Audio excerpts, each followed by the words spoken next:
My fiancé said, "Your mom's cooking is terrible. I'm not eating at family dinners anymore." I replied, "Fair enough." Then I went to every family event solo and posted the photos. Her attitude changed when she realized she'd been replaced at the table. I, 31 male, have been with Jessica, 29, for 4 years, engaged for 1. We were planning a fall wedding next year. Last Sunday was Mom's 65th birthday dinner. Nothing fancy, pot roast, mashed potatoes, green beans, her famous apple pie. The same meal she's made for special occasions since I was 5. My whole family was there. My sister Amy, 33, her husband Tom, their twins, my brother Keith, 28, and my grandma, 87. Jessica picked at her food, making faces when she thought nobody was looking. Mom noticed and asked if everything was okay. "It's fine, Dorothy," Jessica said with that fake smile she does. In the car ride home, she exploded. "I can't do this anymore. Your mom's cooking is terrible.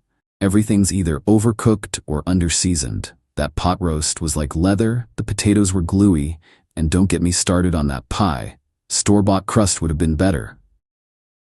I kept driving, staying quiet. "Are you even listening? I'm not eating at your family dinners anymore. It's gross, and honestly, kind of embarrassing that she thinks she can cook. My family's chef could teach her a thing or two." Her family has money. Old money. They have a personal chef for their dinner parties. Jessica grew up with that. "That's fair," I said. She blinked. "What? You don't have to come to family dinners anymore." "Oh, good. I mean, you'll make excuses for me, right? Say I'm sick or working?" "No, I'll tell them the truth. You don't like Mom's cooking." Her face went red. "You can't say that." "Why not? It's the truth." "Because it's rude. Just say I have other commitments." "Jessica, you just called my mother's cooking terrible and embarrassing. But you want me to lie to protect your image?" "It's called being tactful. It's called being honest. You don't want to come, don't come." She huffed but seemed satisfied she'd won. The next family dinner was 2 weeks later, Sunday dinner, a tradition Mom's kept for 40 years. I showed up solo. "Where's Jessica?" Mom asked. "She doesn't like your cooking, so she's not coming to family dinners anymore." The table went silent. Amy's jaw dropped. Keith started laughing. Mom looked hurt for about 2 seconds, then shrugged. "More for us then. Keith, you can have her usual portion." "Score!" Keith grabbed an extra helping. That's when Amy's best friend Mallory, 30F, walked in. "Sorry I'm late. Traffic was horrible." "Mallory, I didn't know you were coming," I said. "Amy invited me last minute. Hope that's okay, Mrs. T?" "Always room for one more, sweetheart," Mom beamed. Mallory sat in Jessica's usual spot. We had a great dinner. She complimented Mom's cooking 3 times, helped clear plates, and stayed to look through old photo albums with Grandma. I posted a family photo on Instagram. Sunday dinner with the best cook I know. Mom's cooking family time. Jessica saw it within minutes. Text, "Who's that woman in my spot?" "That's Mallory, Amy's friend." "Why is she at family dinner?" "Me, Amy invited her." "That's my spot." "You don't come to family dinners anymore, remember?" She sent 12 more texts. I ignored them. Update 1.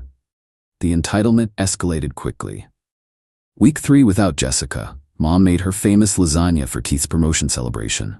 Mallory came again, this time bringing homemade garlic bread. She and Mom exchanged recipes. I posted photos of the spread with the caption, "Keith got promoted, Mom made his favorite." Jessica called me 15 times during dinner. I had my phone on silent. Her texts ranged from, "This is manipulative. You're trying to replace me. Your family is doing this on purpose. Mallory's obviously trying to get with you."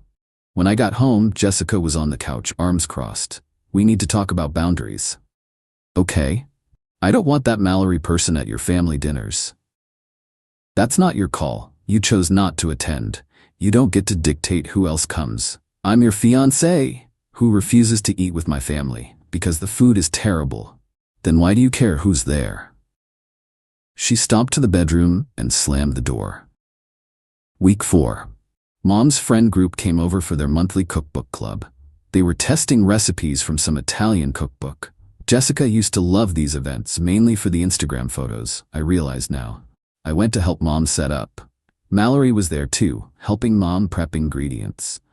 They were laughing about some cooking disaster Mallory had in college. Posted a photo of the spread. "Cookbook club going all out. Mom's house smells amazing." Jessica lost it. She actually drove to Mom's house and knocked on the door. "Jessica." Mom seemed genuinely happy to see her. "Come in, we're just about to eat." "I'm not here for that," Jessica said coldly. "I need to talk to my fiancé." She dragged me outside. "This is deliberate. You're parading that woman around to hurt me." "Mallory? She's helping Mom cook. You know, the cooking you think is terrible. She's trying to steal my place in your family. The place you vacated?" "I didn't vacate anything. I just have standards. And Mom's cooking doesn't meet them. That's fine. But other people enjoy it. You need to uninvite her." "I didn't invite her. Amy and Mom did." "Then tell them to uninvite her." "No. I'm your fiancé. Your loyalty should be to me. My loyalty is to the family you insulted and refused to eat with." She stormed off, tires squealing. Week 5. Grandma's 88th birthday. Big family gathering. All the cousins came, about 20 people total. Mom cooked for 2 days straight. Ham, turkey, all the sides, 3 different pies. Mallory helped Mom all day. They were like a well-oiled machine in the kitchen. My aunt commented they worked together like they'd been doing it for years. I posted a video of Mom and Mallory doing a little dance while the pies were in the oven. Caption: "The Kitchen Dream Team. Happy 88th Grandma." Jessica texted, "Are you sleeping with her?" Me: "No." "Then why is she always there?" "She enjoys Mom's cooking and Mom's company." This is emotional cheating. It's literally just family dinners you refuse to attend. I'm coming to the next one. I thought the food was terrible and embarrassing. I'll bring my own food. You're going to bring your own food to Mom's house? It's that or starve. Me, or you could just not come, like you decided. Jessica, I'm coming. Update 2. The next Sunday dinner was one for the history books. Jessica showed up with a cooler bag, to Sunday dinner. Mom's face was carefully neutral. Jessica, how nice to see you. Dorothy? Jessica gave that fake smile and headed straight to the kitchen with her bag. Everyone watched as she unpacked a full meal from Chez Laurent, this ridiculously expensive French place. Coq au vin, haricot verse, some fancy potato thing. Since I have dietary restrictions now, she announced. Mom had made fried chicken, mac and cheese, collard greens, and cornbread. Comfort food perfection. What dietary restrictions? Keith asked. Last month you were eating everything. I've developed sensitivities, Jessica said primly. Mallory walked in with a sweet potato pie. Mrs. T, where should I? Oh, hi, Jessica. Jessica's eye twitched. You're here? Again. I'm here every week now, Mallory said cheerfully. These dinners are the highlight of my week. Jessica started eating her fancy French food while everyone else dug into Mom's cooking. The contrast was ridiculous. Here's everyone passing dishes, laughing, talking, and there's Jessica eating alone from her containers like she was in a different restaurant. Amy's twins kept asking why Aunt Jessica wasn't sharing. Aunt Jessica thinks Grandma's food is yucky, the 5-year-old announced. No, I just have restrictions. Jessica protested. You said Grandma can't cook, the other twin piped up. Daddy said you said mean things about Grandma. Tom tried to shush them, but the damage was done. Grandma, bless her, said, well, more for those who appreciate it. Mallory, dear, you must try the cornbread. I added honey this time. I love honey in cornbread, Mallory exclaimed. Jessica stabbed her coq au vin aggressively. After dinner, Mom brought out her apple pie, the one Jessica had specifically insulted. Jessica, I know you brought dessert too, but would you like to try a small piece? I've been working on the recipe. It was a generous olive branch. No thank you. I brought creme brulee from Chez Laurent. She pulled out a single serving, one for herself. Keith snorted. Classy. Jessica ate her fancy dessert while everyone else enjoyed Mom's pie. Mallory had seconds and asked Mom for the recipe. I'd love to learn to make this. Maybe we could bake together sometime? I'd enjoy that, sweetheart, Mom beamed. Jessica slammed her spoon down. Are you trying to replace me? Replace you? Mallory looked confused. You said you weren't coming to dinners anymore. I'm here now. With your own food, Amy pointed out. Because Dorothy can't cook. The room went silent. Mom stood up. Jessica, you're entitled to your opinion about my cooking. But you're not entitled to come into my home, insult me, and then act like a victim when others appreciate what you reject. Grandma added, in my day, we'd call this having your cake and eating it too. Except you brought your own cake. Keith lost it laughing. Even Tom cracked up. Jessica grabbed her containers and stormed out. I didn't follow. Update 3. Jessica went full nuclear. Monday morning, she called my office. My office. We need couples therapy immediately. Why? Your family is toxic and you're enabling them. My family that welcomes you despite your insults? They're replacing me with that woman. Mallory. Her name is Mallory, and she's just nice to Mom. She's trying to steal you. She's dating someone. Silence. What? Mallory's been dating a guy named Carlos for 2 months. They're getting pretty serious. But she's always at your mom's. Because she likes Mom, and Mom's cooking. Not everything is about you, Jessica. She hung up. Tuesday, she showed up at Mom's house. Mom was in the garden with Mallory, who'd come to learn about Mom's tomato plants. Jessica, according to Mom's neighbor Mrs. Peterson, who saw everything, pitched a fit. You're trying to steal my life. Mallory, confused. I'm learning about tomatoes? You know what you're doing. Coming to all the dinners, helping in the kitchen, being perfect. I just like Mrs. T's cooking. Her cooking is garbage. Mom stepped forward. Jessica, you need to leave. This is between me and her. This is my property. Leave. Shh. Jessica didn't leave. She grabbed Mom's tomato plant and threw it at Mallory. Threw it. Mrs. Peterson called the police. By the time they arrived, Jessica was screaming about being displaced and emotionally abused by a calculated campaign. The officer looked at the scene. Jessica, dirt all over her designer outfit, screaming. Mom and Mallory covered in soil, looking bewildered. The murdered tomato plant. Ma'am, you need to calm down. They're stealing my family. Ma'am, did you assault these women with a tomato plant? It's not assault, it's justice. They gave her a warning and made her leave. Mom considered pressing charges but decided against it. Wednesday, Jessica's mom called me. What did you do to my daughter? Nothing, Diane. She says your family is excluding her. She excluded herself when she said Mom's cooking was terrible and embarrassing. Well, is it not? Excuse me, Dorothy is simple. Her cooking is very suburban. And? Jessica has refined tastes. She was raised with better. Then she can eat her refined food elsewhere. You're being unreasonable. Your daughter threw a tomato plant at someone because they like my mom's cooking. That doesn't sound like Jessica. There's a police report. Silence. Oh. Thursday, Jessica tried a different approach. She had her dad call me, Richard the lawyer. Son, we need to discuss this situation. We're not family, Richard. I'm not your son. You're engaged to my daughter. For now. Excuse me? Your daughter insulted my mother, refuses to eat her food, brings her own meals to family dinners, and assaulted someone with a tomato plant. I'm reconsidering things. Over food? Over respect, or the lack of it. Jessica deserves better than some housewife's cooking. And there it was. The whole family thought they were better than mine. Then Jessica can find someone with a family that meets her standards. You can't be serious. Dead serious. She'll never forgive this. I'll live. Friday night, Jessica came home with her parents and her brother Jason, 32. We're having an intervention, Diane announced. For who? For you, Jessica cried. You're choosing your mother over me. I'm choosing respect over entitlement. Jason stepped forward, trying to look intimidating. You need to man up and control your family. Control them? They're adults. They're disrespecting Jessica. By eating dinner together? By replacing her. She replaced herself when she said the food was trash. Richard pulled out his lawyer voice. If you proceed with ending this engagement, we'll expect the ring back. The ring I bought? Jessica's worn it for a year. It's hers. That's not how that works. We'll see what a court says. Cool, get out of my apartment. We live here. Jessica screeched. I live here. You're a guest who's worn out her welcome. Diane gasped. You can't evict her. She's not on the lease. She doesn't pay rent. She contributes. She buys groceries sometimes when she remembers. This is financial abuse. This is consequences.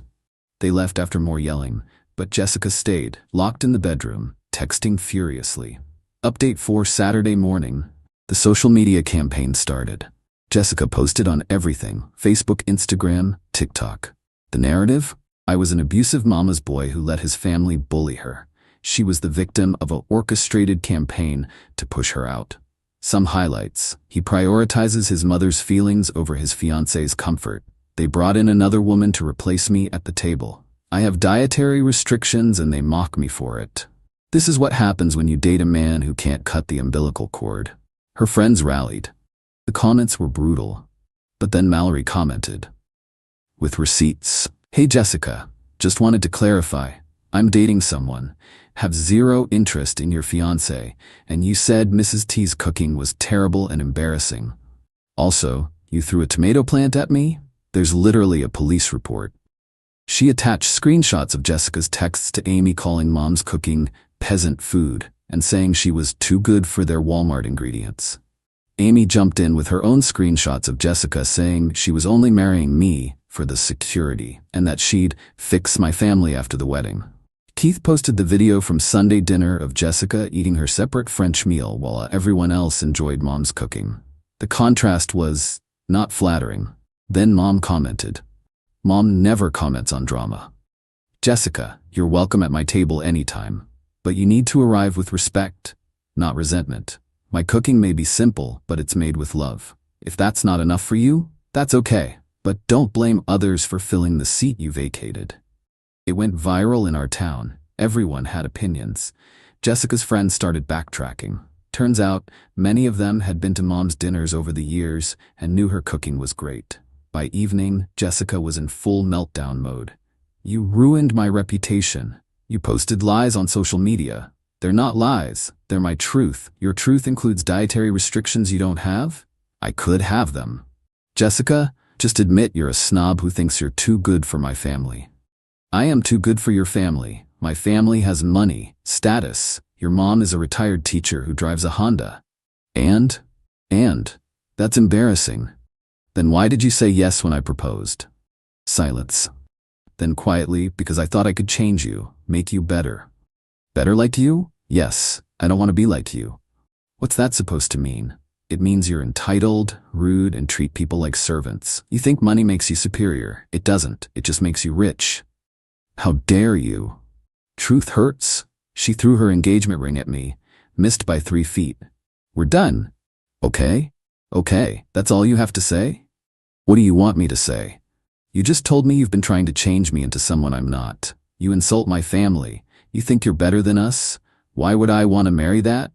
She started sobbing. Not pretty tears, full ugly crying. "You're supposed to fight for us. Why? You don't even like who I am. I love you. You love the idea of what you could turn me into." She grabbed her suitcases and started throwing things in. "My parents were right. You're beneath us. Probably, but at least I'm happy down here." She left that night. Had her brother come get her furniture on Sunday, during family dinner, of course. We all waved from the window while eating Mom's pot roast. Final update. It's been 3 weeks. Here's where everyone landed. Jessica immediately started dating Bradley, son of her parents' country club friends.